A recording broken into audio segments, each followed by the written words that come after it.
Vamos a conocerlo, ¿te parece? A Putin más a fondo. Está Inés Capdevila, ¿no? La tenemos. A ver. Buenas noches. Ahora sí. ¿Cómo están, chicos? Hola Ahora Inés, ¿cómo se hizo estás? esperar. ¿Cómo va, Inés? ¿Cómo Buenas andan? noches. Bien, ¿y vos? Bien, ¿ustedes? Bueno, Bien, contanos gracias. un poco cuál es la personalidad de este hombre que tiene al mundo en vilo. Mira, biógrafos y especialistas e incluso funcionarios que han tratado con él enormemente coinciden en ciertos aspectos básicos de la personalidad de Putin y coinciden también que en los últimos años hubo un quiebre. ¿Cuáles son los aspectos básicos de la personalidad de Putin? Es un hombre al que no le gusta mostrar debilidades, es un hombre que se guarda mucho lo que está pensando porque cree que si su interlocutor o interlocutora sabe lo que está pensando, entonces también es una señal de debilidad. Sabe controlar enormemente la información, manipularla.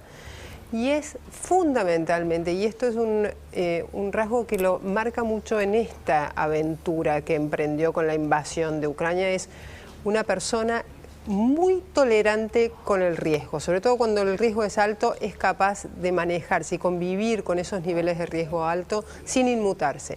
Cuando hay otros líderes globales que probablemente no puedan convivir con esos niveles de riesgo. Son tres características que lo marcan y son tres características que vienen de su infancia. Putin tuvo una infancia bastante sufrida. Sus padres eran muy pobres. Nació en el 52 en Leningrado, o sea, lo que sería San Petersburgo. Lo que hoy es San Petersburgo. Recordemos, sí. Exacto. Recordemos que las ciudades rusas habían sufrido muchísimo el estrago de la Segunda Guerra Mundial, el hambre en la Segunda Guerra Mundial, y sus padres en ese escenario eran de las clases más pobres de Rusia. Por lo cual su infancia fue una infancia bastante solitaria, porque no tenía hermanos, sus padres habían perdido 2 hijos, fue muy sufrida. Hay otro dato que lo marca, y que lo marca en el resto de su vida. Es de estatura muy pequeña, siempre fue pequeño, sí. Mide 1,70. Por lo tanto, al tener una infancia tan pobre, tan sufrida, al haber sido bastante maltratado en el colegio y en el barrio de Leningrado, fue básicamente esa su forma, la fortaleza física fue la forma de superar eso también, de una especie de revancha de su infancia. Lo vemos muy seguido a Putin con el torso desnudo, sí, o practicando judo. Bueno, el judo...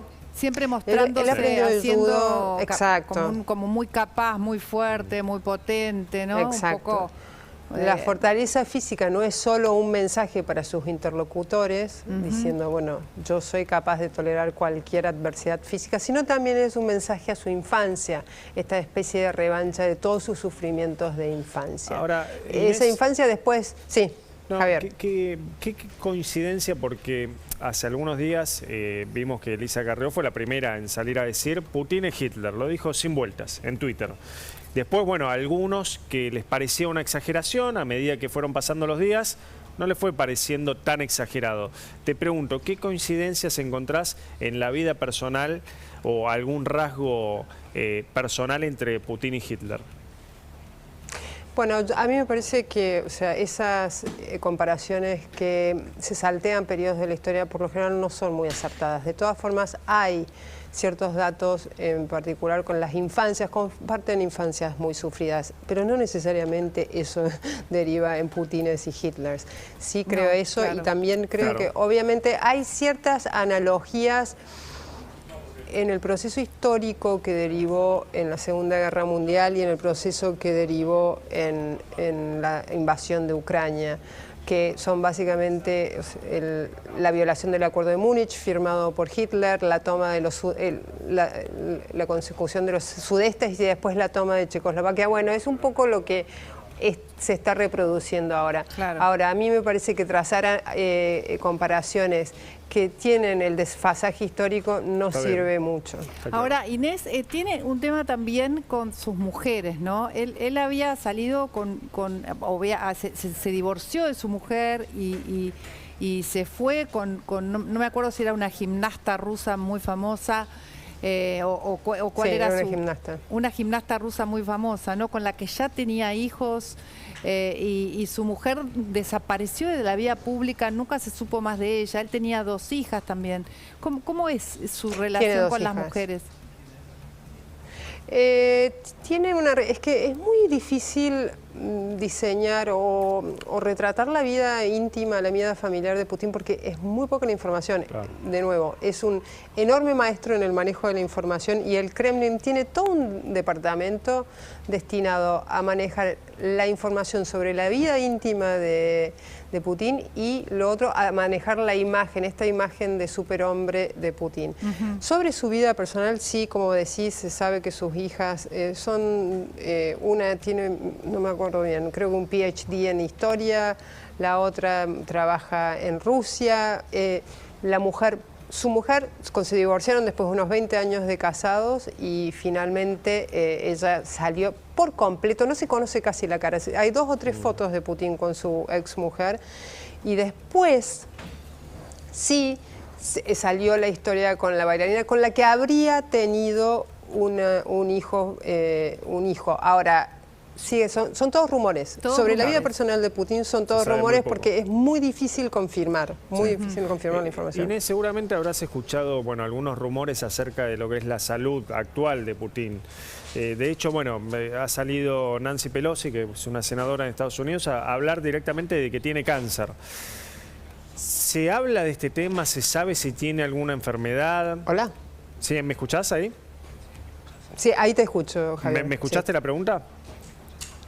No, no te escuché, quedamos en Nancy Pelosi. No, te decía que ha salido Nancy Pelosi a sugerir de alguna manera que Putin tiene cáncer, o que también ha habido algunos rumores, algunas especulaciones respecto a que le ha quedado algún trauma con el COVID. Bueno, ¿qué se sabe respecto a la salud de Putin, a la salud actual? Mira, sobre la salud es un tema, efectivamente, como vos decías.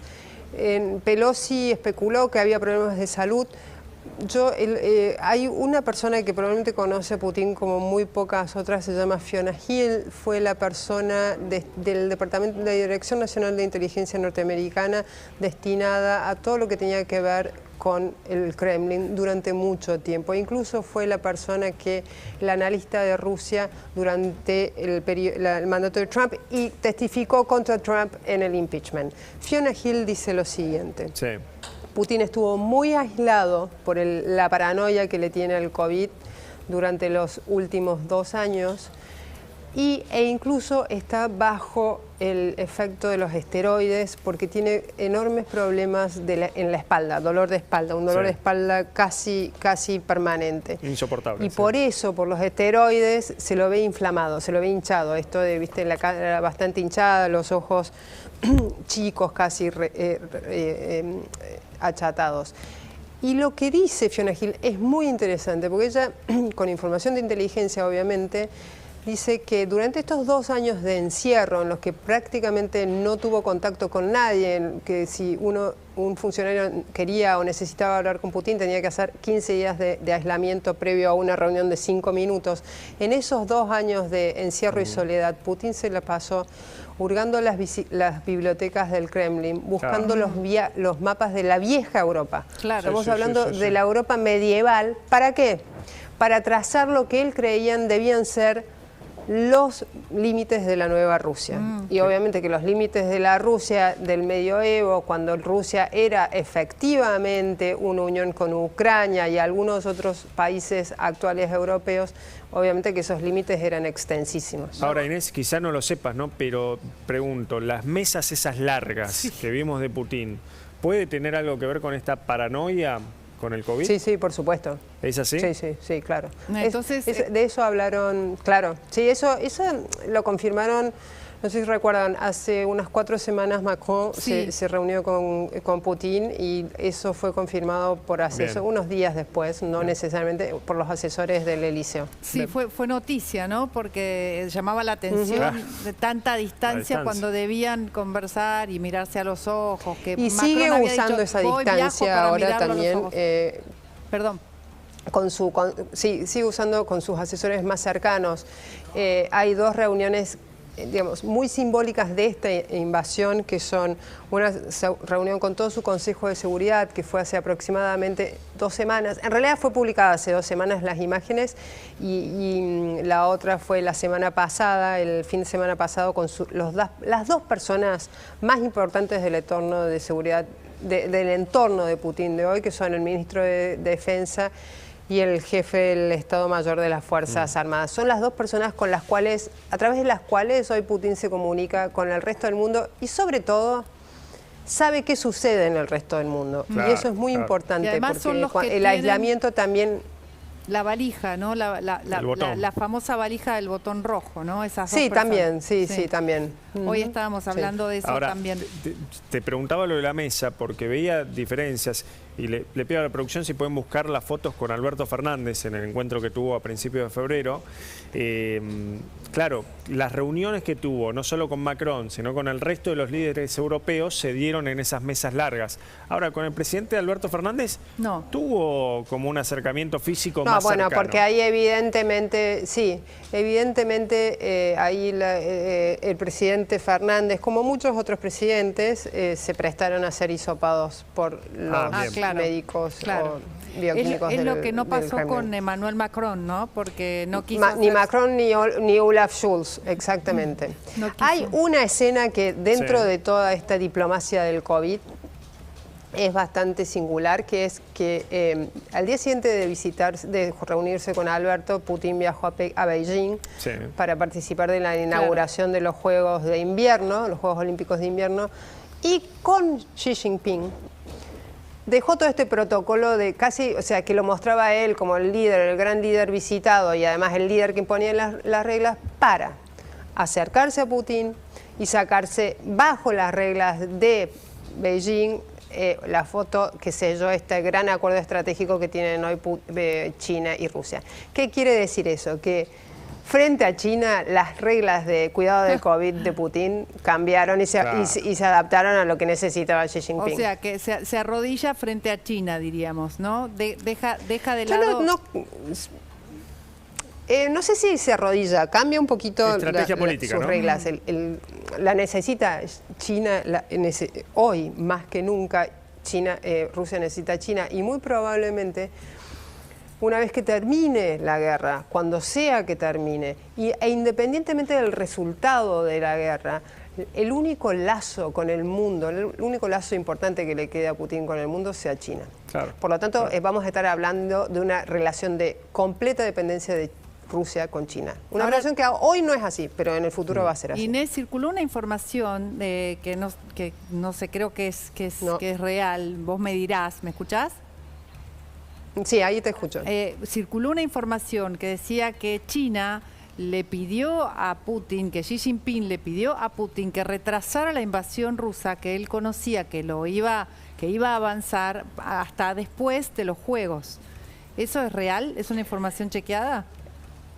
Es una información que salió de los servicios de inteligencia occidentales y que inmediatamente fue desmentida por la Cancillería china. Esto sucedió a mitad de esta semana, sí.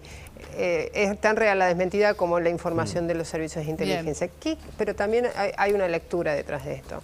Era obvio que la Cancillería china iba a desmentir esto, porque de haber sido que Xi Jinping estaba al tanto de lo que iba a hacer Putin y de la dimensión de lo que iba a hacer, y no lo pudo evitar, entonces lo deja muy expuesto a Xi Jinping. Claro. Ahora, también si Xi Jinping le pidió a Putin que no lo hiciera y Putin lo desoyó, también queda muy expuesto Xi Jinping. O sea, en esta gran acrobacia diplomática que está intentando hacer China, es un punto muy sensible el que acabas de marcar, Marian. Ahora, este hombre, ¿no? Sí. Con esa personalidad. Que ahí lo vemos con un pececito, ¿no? Sí, está con un pez siempre mostrando las grandes conquistas, Claro, ¿no? En este sí, caso sí. una pesca muestra y todo su torso desnudo. Pero digo, este hombre con esta personalidad yo no sé si no le diría que es bastante ensimismada, ¿no? Solitaria, que no se puede descifrar realmente cómo pone en vilo al mundo y si este hombre con esa personalidad tiene debilidades o es capaz de ir contra todo y hasta contra él mismo a lo mejor, ¿no? Bueno, algo que marcan casi todos sus biógrafos hablan de esta necesidad de revancha que tiene casi personal Vladimir Putin con Occidente, por sentir que Occidente humilló a la ex Unión Soviética, en realidad humilló el espíritu, la grandeza rusa con la derrota en la Guerra Fría de la Unión Soviética por parte de Estados Unidos. Y esto de que Estados Unidos permaneciera como una potencia de incomparable poder, incluso en perspectiva histórica, mientras la Unión Soviética se desmembraba y Rusia, digamos, el corazón de la Unión Soviética, se embarcaba en un periodo de tremenda inestabilidad y pobreza, que fue los 90. Entonces ahí eso lo marcan todos los biógrafos como una necesidad de revancha personal, un sentimiento de profunda humillación, casi una humillación como la que él sentía cuando era pequeño en los barrios de San Petersburgo, humillado por los chicos que le golpeaban. Ahora, de la misma forma que ese rasgo condiciona todos los actos de gobierno, de estos 22 años de gobierno de Putin, también, en definitiva, se transforman en una debilidad. Porque si hay un componente emocional en la decisión de Putin de invadir Ucrania y ese componente emocional responde a esta necesidad de revancha, a esta humillación por la pérdida en la Guerra Fría, entonces eso también es un elemento de debilidad, porque ¿qué ha hecho Putin?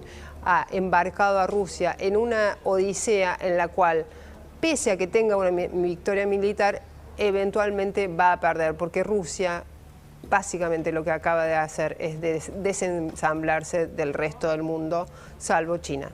Absolutamente. Clarísimo. Interesantísimo, como siempre, Inés. Gracias. Impecable. Gracias, chicos. Gracias, Inés. Que terminen muy bien el día. Igualmente. Hasta luego. Igualmente.